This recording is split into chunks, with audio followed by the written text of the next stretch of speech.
আসসালামু আলাইকুম, কি অবস্থা সবার, কেমন আছেন? আশা করি সবাই ভালো আছেন। আজকে আমি দেখাবো বিদেশে কিভাবে রাস্তা পার হতে হয়। রাস্তা পার হওয়ার জন্য প্রথমে একটা সেন্সর দেখতে পাচ্ছি। প্রথমে আমাকে এখানে টাচ করতে হবে। টাচ করার পর বলছে প্লিজ ওয়েট।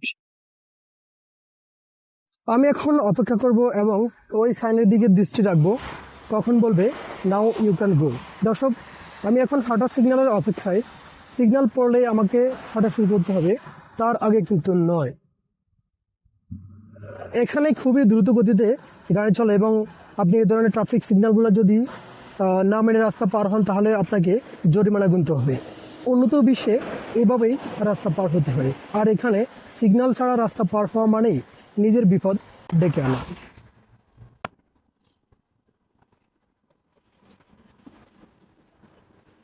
দর্শক দেখুন, হাঁটা সিগন্যাল আসার পরে আমি হাঁটা শুরু করছি। আমাকে তাড়াতাড়ি হেঁটে রাস্তা পার হতে হবে এবং দেখুন সবগুলা গাড়ি একেবারে বন্ধ অবস্থা রয়েছে, যেহেতু আমি রাস্তা পার হচ্ছি।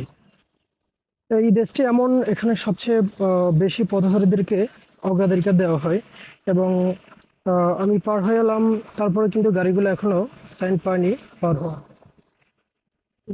দর্শক, দেখাচ্ছিলাম বিদেশে কিভাবে রাস্তা পার হতে হয় সেই দৃশ্যটি, এবং বাংলাদেশে আমরা যখন তখন যেভাবে খুশি রাস্তা পার হই, কিন্তু এই দেশে আপনি কোনোভাবেই নির্ধারিত এই জায়গা ছাড়া রাস্তা পার হবেন, আপনাকে জরিমানা গুনতে হবে।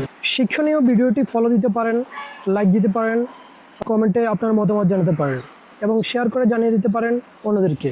দেখা হবে পরবর্তী অন্য কোনো ভিডিওতে। সে পর্যন্ত ভালো থাকবেন, সুস্থ থাকবেন। আল্লাহ হাফিজ।